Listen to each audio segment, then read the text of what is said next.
സാറേ, ആം ആദ്മി പാർട്ടിയുടെ പഞ്ചാബിലെ MLA-മാരെ കെജ്രിവാൾ ഇപ്പോൾ ഡൽഹിക്ക് വിളിപ്പിച്ചിരിക്കുക. എന്തെങ്കിലും ഉദ്ദേശം ഉണ്ടാവില്ല അതിന് പിന്നിൽ? ഒരുപാട് സംശയങ്ങൾ വരുന്നുണ്ട്.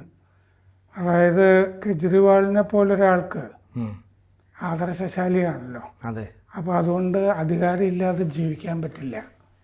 അതുകൊണ്ട് ഇപ്പോൾ ലുധിയാന വെസ്റ്റിൽ ഉപതെരഞ്ഞെടുപ്പ് ഉടനെ വരുന്നുണ്ട് പഞ്ചാബിൽ. അവിടുത്തെ MLA ആയിരുന്ന ഗുർപ്രീത് സിംഗ് ജനുവരി 11 സ്വന്തം റിവോൾവർ ക്ലീൻ ചെയ്യുമ്പോൾ വെടിയേറ്റ് മരിച്ചു. സ്വന്തം റിവോൾവറിൽ നിന്ന് തന്നെയുള്ള വെടിയുണ്ടോണ്ടും മരിച്ചു. അപ്പോൾ അങ്ങനെ ലുധിയാന വെസ്റ്റിൽ ഉപതെരഞ്ഞെടുപ്പ് നടക്കണം. അപ്പോൾ ലുധിയാന വെസ്റ്റ് ഉപതെരഞ്ഞെടുപ്പിൽ കെജ്രിവാൾ മത്സരിക്കാൻ സാധ്യതയുണ്ട് എന്നാണ് സംശയം. അങ്ങനെ ജയിച്ചു കഴിഞ്ഞാൽ അദ്ദേഹം ഈ ഭഗവന്ത് മാൻ്റെ കീഴിൽ MLA ആയിട്ടിരിക്കുന്ന ആരും കരുതുന്നില്ലല്ലോ. ഇല്ല. അപ്പോൾ ഭഗവന്ത് മാനോട് രാജിവെക്കാൻ പറഞ്ഞിട്ട് ഇയാൾ മുഖ്യമന്ത്രിയാകുമോ എന്നൊരു ബലമായ സംശയ അന്തരീക്ഷത്തിലുണ്ട്. അപ്പോൾ വല്ലാത്തൊരു പൂതി കെജ്രിവാളിനെ പിടിച്ചിരിക്കുന്നു. ഈ ഡൽഹിയിൽ തോറ്റിട്ടും അടങ്ങിയൊതുങ്ങിയിരിക്കുന്നില്ല. അയാൾക്ക് ഒറ്റയ്ക്ക് വേണമെങ്കിൽ പഞ്ചാബിലേക്ക് പോയിട്ട് അവിടെ മീറ്റിംഗ് നടത്താം, അല്ലേ? അതല്ലേ ചിലവ് കുറഞ്ഞ പരിപാടി. ഈ എല്ലാവരെയും ഇങ്ങോട്ട് വിളിച്ച് ഭഗവന്ത് മാൻ ഉൾപ്പെടെയുള്ള ആളുകൾ അവിടെയാണെങ്കിൽ ഇന്ന് മന്ത്രിസഭ ചേരാനിരിക്കുകയായിരുന്നു. എന്തിന്? ബജറ്റ് സമ്മേളനം ഉണ്ടല്ലോ നിയമസഭയുടെ, അതെന്നാണ് വിളിക്കേണ്ടതെന്ന് ആലോചിക്കാൻ. ഞാൻ വായിച്ചത് 4-5 മാസമായിട്ട് അവിടെ മന്ത്രിസഭാ യോഗമൊന്നും നടക്കുന്നില്ല എന്നാണ്. അങ്ങനെ വെച്ചൊരു മന്ത്രിസഭാ യോഗമാണ്. അത് ക്യാൻസൽ ചെയ്തിട്ടാണ് എല്ലാവരും കൂടി ഡൽഹിക്ക് വെച്ച് പിടിക്കുന്നത്. പ്രതിപക്ഷ നേതാവ് കോൺഗ്രസിൻ്റെ പ്രതാപ് സിംഗ് ബജ്വ പറഞ്ഞിട്ടുണ്ട് 30 ആപ്പ് MLA-മാർ അദ്ദേഹവുമായിട്ട് ബന്ധപ്പെട്ടിട്ടുണ്ട്, കോൺഗ്രസുമായിട്ട്. അവർ കളം മാറി ചവിട്ടാൻ തയ്യാറാണ് 30 പേർ എന്ന് പറഞ്ഞിട്ടുണ്ട്. അവർക്ക് ഭഗവന്ത് മാനെ ഇഷ്ടമല്ല, കെജ്രിവാളിന് തീരെ ഇഷ്ടമല്ല. പിന്നെ BJP നേതാവ് സുഭാഷ് ശർമ്മ പറഞ്ഞിട്ടുണ്ട് ഈ കെജ്രിവാളിൻ്റെ ലക്ഷ്യം പഞ്ചാബ് മുഖ്യമന്ത്രിയാവുക എന്നുള്ളതാണ് എന്ന് പറഞ്ഞിട്ടുണ്ട്. അപ്പോൾ ബാജ്വയ്ക്കെതിരെ ആപ്പ് പറയുന്നുണ്ട്. ഈ ബാജ്വയുടെ സഹോദരൻ ഫത്തേ സിംഗ് ബാജ്വ, അയാൾ BJP-യിലാണ്. അപ്പോൾ സ്വന്തം സഹോദരൻ്റെ കാര്യം നോക്കാൻ പറ്റാത്ത ബാജ്വ ഈ 30 MLA-മാരുടെ കാര്യം പറയുന്നത് എങ്ങനെ എന്ന് ചോദിച്ചിട്ടുണ്ട്. ആ ചോദ്യത്തിൽ വലിയ കാര്യമില്ല. സഹോദരൻ വേറൊരു മനുഷ്യനാണല്ലോ. ആൾക്ക് അയാളുടെ ഇഷ്ടം പോലുള്ള രാഷ്ട്രീയമാവാം. ഒരു കുടുംബത്തിൽ തന്നെ ഭാര്യയും ഭർത്താവും ഒക്കെ രണ്ടായിരിക്കില്ലേ, അങ്ങനെ വരാം. അപ്പോൾ 2027 അവിടെ നിയമസഭാ തിരഞ്ഞെടുപ്പ് വരാൻ പോകുന്നത് പഞ്ചാബിൽ. അപ്പോൾ കെജ്രിവാൾ ഇപ്പോൾ ഒരു മീറ്റിംഗ് വിളിച്ചു കഴിഞ്ഞാൽ ഇങ്ങനെ കുറേ കാര്യങ്ങളൊക്കെ അവതരിപ്പിക്കുമായിരിക്കും. ഞാൻ മുഖ്യമന്ത്രിയായാൽ 2027 നമുക്ക് ഇങ്ങനെ രക്ഷപ്പെട്ട് നമുക്ക് എടുക്കാം എന്നൊക്കെ വിചാരിക്കുമായിരിക്കും. ഈ ഭഗവന്ത് മാൻ BJP-യിൽ ചേരുമെന്ന് കോൺഗ്രസ് ആരോപിക്കുന്നുണ്ട്. മാനെ അനുകൂലിക്കുന്ന MLA-മാരും എല്ലാം കൂടി കോൺഗ്രസിൽ ചേരാൻ സാധ്യതയുണ്ട് എന്ന് പറയാനുണ്ട്. 2022 കോൺഗ്രസിനെ തോൽപ്പിച്ചിട്ടാണ് ആപ്പ് രംഗത്ത് വന്നിരിക്കുന്നത്. 2022 117 സീറ്റിൽ 92 സീറ്റ് ആപ്പിന് കിട്ടി. ആകെ 117, അതിൽ 92 ആപ്പിന് കിട്ടി. കോൺഗ്രസിന് 18 സീറ്റ്, അകാലിദളിന് 3 സീറ്റ്. ഇങ്ങനെയാണ് അതിൻ്റെ കക്ഷിനില. അപ്പോൾ ഡൽഹിയിൽ കപൂർത്തല ഹൗസിൽ ആണ് മീറ്റിംഗ് വിളിച്ചിരിക്കുന്നത്. കപൂർത്തല ഹൗസ് പഞ്ചാബിൻ്റെ നമ്മുടെ കേരള ഹൗസ് പോലത്തെ സ്ഥലമാണ് കപൂർത്തല ഹൗസ്. അപ്പോൾ നന്ദി പറയാനാണ് കെജ്രി വിളിച്ചിരിക്കുന്നതെന്നാണ് കെജ്രിവാളിൻ്റെ ആളുകൾ പറയുന്നത്. ആരോട് എന്തിനു നന്ദി പറയാൻ? രാജ്യത്തിന് നന്ദിയാണ്. അതായത് നിങ്ങൾ ഡൽഹിയിൽ വന്ന് പഞ്ചാബിൽ നിന്ന് വോട്ട് പിടിക്കാനൊക്കെ എൻ്റെ കൂടെ ധാരാളം നടന്നല്ലോ, അതിന് നന്ദിന്ന്. അങ്ങനെ ഒരു നന്ദിയുണ്ടോ? തോറ്റതിന് നന്ദി. കെജ്രിവാൾ എന്തായാലും തോറ്റല്ലോ പർവേഷ് വർമ്മയോട്. അപ്പോൾ ആ ഒരു വാദം വിലപ്പോവില്ല. നന്ദി പറയാൻ വേണ്ടി വിളിച്ചതാണ് എന്നുള്ളത് വിലപ്പോവില്ല. അപ്പോൾ ആപ്പിൻ്റെ MP മൽവീന്ദർ കാങ് പറഞ്ഞിരിക്കുന്നത് പഞ്ചാബിൽ എങ്ങനെ ഭാവിയിൽ രക്ഷപ്പെടാം, ഇന്നത്തെ ഭരണം എങ്ങനെ നിലനിർത്താം, അതിനുള്ള ഫീഡ്ബാക്ക് ചോദിക്കാൻ വേണ്ടിയിട്ടാണ് മീറ്റിംഗ് എന്നൊക്കെ പറയുന്നുണ്ട്. അപ്പോൾ ബാജുവ പറഞ്ഞിരിക്കുന്നത് എന്താണെന്ന് വെച്ച് കഴിഞ്ഞാൽ മാൻ ഈ ഭഗവത് മാൻ അമിത്ഷായുമായിട്ട് കൂടിക്കാഴ്ചയൊക്കെ നടത്തി കഴിഞ്ഞു. 30 MLA-മാർ താനുമായിട്ടും ചർച്ച നടത്തി. ബാജുവ കോൺഗ്രസിൻ്റെ പ്രതിപക്ഷ നേതാവ്, മാൻ BJP-യിലാണല്ലോ. അപ്പോൾ അമിത്ഷായെ കണ്ടു കഴിഞ്ഞു. ഇതാണ് ബാജുവ പറയുന്നത്. അപ്പോൾ ഒരു മഹാരാഷ്ട്ര വിമാനം ചണ്ഡീഗഡിൽ ലാൻഡ് ചെയ്യുന്നു എന്ന് വിചാരിക്കുക. അതിൽ നിന്ന് ഇറങ്ങുന്ന ഏകനാഥ് ഷിൻഡെ ആയിരിക്കും ഭഗവത് മാൻ എന്നാണ് ബാജുവ പറയുന്നത്. ഷിൻഡെ മാറിയല്ലോ ശിവസേനയിൽ. അതുപോലെ ഒരു ഷിൻഡെ ലൈനിലാണ് BJP നിൽക്കുന്നത് എന്നാണ് ബാജുവ പറയുന്നത്.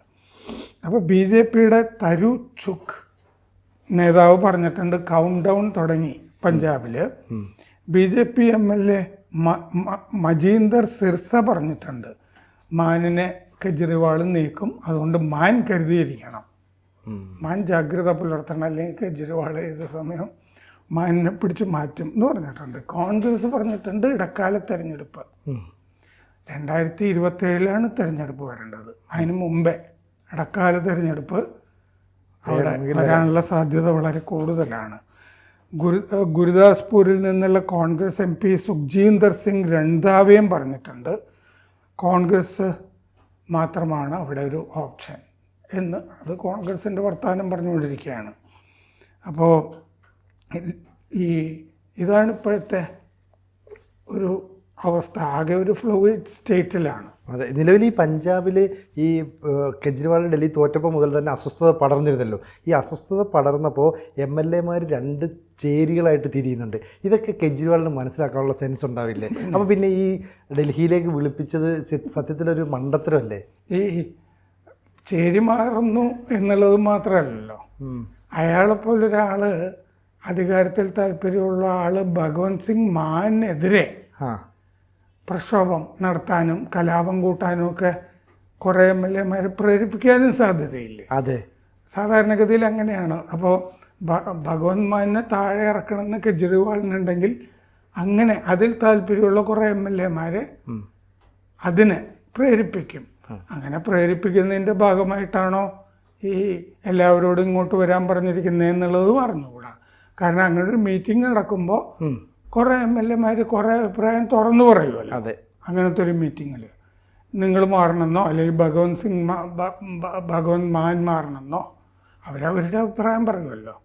ഈ പഞ്ചാബിലൊക്കെ ഇവർക്ക് അതൊന്നും പറയാനൊന്നും ഒരു ബുദ്ധിമുട്ടുമില്ല. കാരണം ഒരു MLA മരിച്ചത് തന്നെ തോക്ക് ക്ലീൻ ചെയ്തുകൊണ്ടിരിക്കുമ്പോഴല്ലേ. അതെ അതെ, ഈ സൂത്രശാലിയായ ഒരു അധികാരത്തോട് ആർത്തിയുള്ള വ്യക്തി, അങ്ങനെയാണ് കെജ്രിവാളിനെ പറയുന്നത്. ഒരു നല്ല രാഷ്ട്രീയക്കാരനല്ലല്ലോ. അപ്പോൾ സ്വാഭാവികമായിട്ടും ഡൽഹിയിൽ അയാൾ ചെയ്ത പ്രവർത്തനം ഇപ്പം കെജ്രിവാൾ പെട്ടുപോയത് എങ്ങനെയാണെന്ന് ഈ പഞ്ചാബിലെ MLA-മാർ കണ്ടു മനസ്സിലാക്കിയിട്ടുണ്ട്.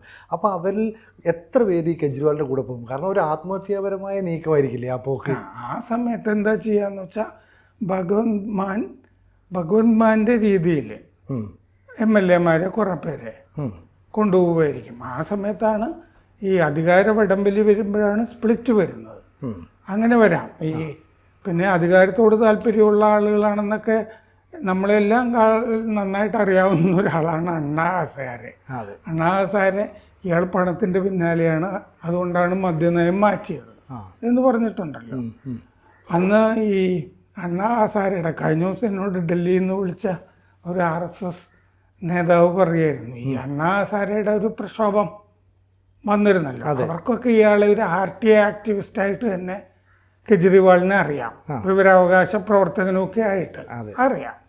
അന്ന് തന്നെ ഫ്രോഡാണ് ഇയാൾ. കാരണം ഇയാൾ ഇൻകം ടാക്സിന് തന്നെ 5-8 ലക്ഷം രൂപ തിരിച്ചടക്കേണ്ടി വന്നിട്ടുണ്ടല്ലോ. സ്വന്തം ഓഫീസിനെ തന്നെ പറ്റിച്ച് കൂടുതൽ കാശ് മേടിച്ചതിൻ്റെ മറ്റോ തിരിച്ചടക്കേണ്ടി വന്നിട്ടുണ്ട് മുമ്പേ. അന്ന് ഈ അണ്ണാ ഹസാരയുടെ ആളുകളൊക്കെ ജന്തർ മന്ദറിലൊക്കെ പ്രക്ഷോഭമൊക്കെ കൂട്ടുമ്പോൾ ഈ RSS സ്വയം സേവകരാണെന്ന് ഈ പല പലഹാരങ്ങളൊക്കെ ഉണ്ടാക്കിയിട്ട് സമൂസയൊക്കെ ഉണ്ടാക്കി അങ്ങോട്ടൊക്കെ ആളുകൾക്കൊക്കെ കൊടുത്തയച്ചിരുന്നത്. അപ്പോൾ അങ്ങനെയും ഗുണം കിട്ടിയിട്ടുള്ള ഒരുത്തനാണ് ഇയാൾ. അന്നൊക്കെ പല RSSകാരും BJPക്കാരും ഒക്കെ ആയിട്ട് അടുത്തിടപഴകി നടന്നിരുന്ന ഒരാളാണ് കെജ്രിവാൾ. ഇപ്പോൾ ഈ കെജ്രിവാൾ സ്വാഭാവികമായിട്ടും ഇപ്പോൾ ഈ പഞ്ചാബിലുള്ളൊരു സീറ്റിലേക്ക് മത്സരിച്ചാൽ, ഇനി അഥവാ ജയിച്ചു വന്നാൽ പോലും നേരത്തെ ഡൽഹിയിലുണ്ടായിരുന്ന പോലുള്ള നിയന്ത്രണങ്ങൾ അതുപോലെ തന്നെ നിലനിൽക്കില്ലേ, കോടതി എന്നുള്ള ഇപ്പോൾ ഒരു ഫയലിൽ പോലും ഒപ്പിടാൻ പറ്റാത്തൊരവസ്ഥ ഉണ്ടാവില്ലേ? അപ്പോൾ പിന്നെ കേസ് പിന്നെയും എടുത്തിട്ടുണ്ട് ഇപ്പോൾ. അതായത് അന്നേരം വീണ്ടും ഒരു ഇലക്ഷനിൽ നിൽക്കുന്നതുകൊണ്ട് ഒരു ജനപ്രതിനിധി എന്ന നിലയിൽ അയാൾക്ക് തൻ്റെ അധികാരങ്ങളൊന്നും ഉപയോഗിക്കാൻ പറ്റില്ലല്ലോ. അപ്പോൾ പിന്നെ എന്തിനായിരിക്കും അത്തരം ഒരു പ്ലാൻ? അല്ല, ഒരു സ്ഥലത്ത് അധികാരത്തിലിരുന്ന് കഴിഞ്ഞാൽ അതുകൊണ്ട് ഒരുപാട് ഗുണമുണ്ട്. ഏറ്റവും പ്രധാനപ്പെട്ട ഗുണമാണ് പിരിവ് എന്ന് പറയുന്നത്. അത് ഇപ്പോൾ ഞാൻ സത്യത്തിൽ എനിക്ക് പെട്ടെന്ന് ഇയാൾ തോറ്റു കഴിഞ്ഞപ്പോൾ തോന്നിയത്, ഇനി കേരളത്തിൽ പാലക്കാട് ആ ബ്രൂവറി വരാൻ സാധ്യതയില്ല എന്നാണ് എനിക്ക് തോന്നിയത്. കാരണം ഇയാൾ വഴിയാണല്ലോ ആ ഗൗതം മൽഹോത്ര കരുക്കളൊക്കെ നീക്കി ഇങ്ങോട്ടൊക്കെ വരുന്നത്. ഇയാൾ അധികാരത്തിലില്ലെങ്കിൽ പിന്നെ ഇയാൾക്ക് ഇവിടെയൊന്നും പറയാനൊന്നും പറ്റില്ല, ഒരു പാലമില്ല ഇങ്ങോട്ട് വരാനുള്ള. അപ്പോൾ മറ്റവരുടെ പ്രധാനപ്പെട്ട ഡിസ്റ്റിലറിയൊക്കെ പഞ്ചാബിലും ഇൻഡോറിലും ഒക്കെ ആണല്ലോ ഗൗതം മൽഹോത്രയുടെ ഓയസിസ് ഗ്രൂപ്പ്. അപ്പോൾ പഞ്ചാബിൽ പോയി മുഖ്യമന്ത്രിയാകുന്നതാണ് എന്തുകൊണ്ടും ഇപ്പോൾ മറ്റേ കാശുണ്ടാക്കാനും കച്ചവടത്തിനും ഒക്കെ ഏറ്റവും ബെസ്റ്റ്. അത് നമ്മൾ കെജ്രിവാളിന് പറഞ്ഞു കൊടുക്കേണ്ടതില്ലല്ലോ. കൂടുതൽ വാർത്തകളും വിശേഷങ്ങളും നിങ്ങളിലേക്ക് എത്താൻ ABC മലയാളം സബ്സ്ക്രൈബ് ചെയ്യുക, ബെൽ ബട്ടണും അമർത്തുക.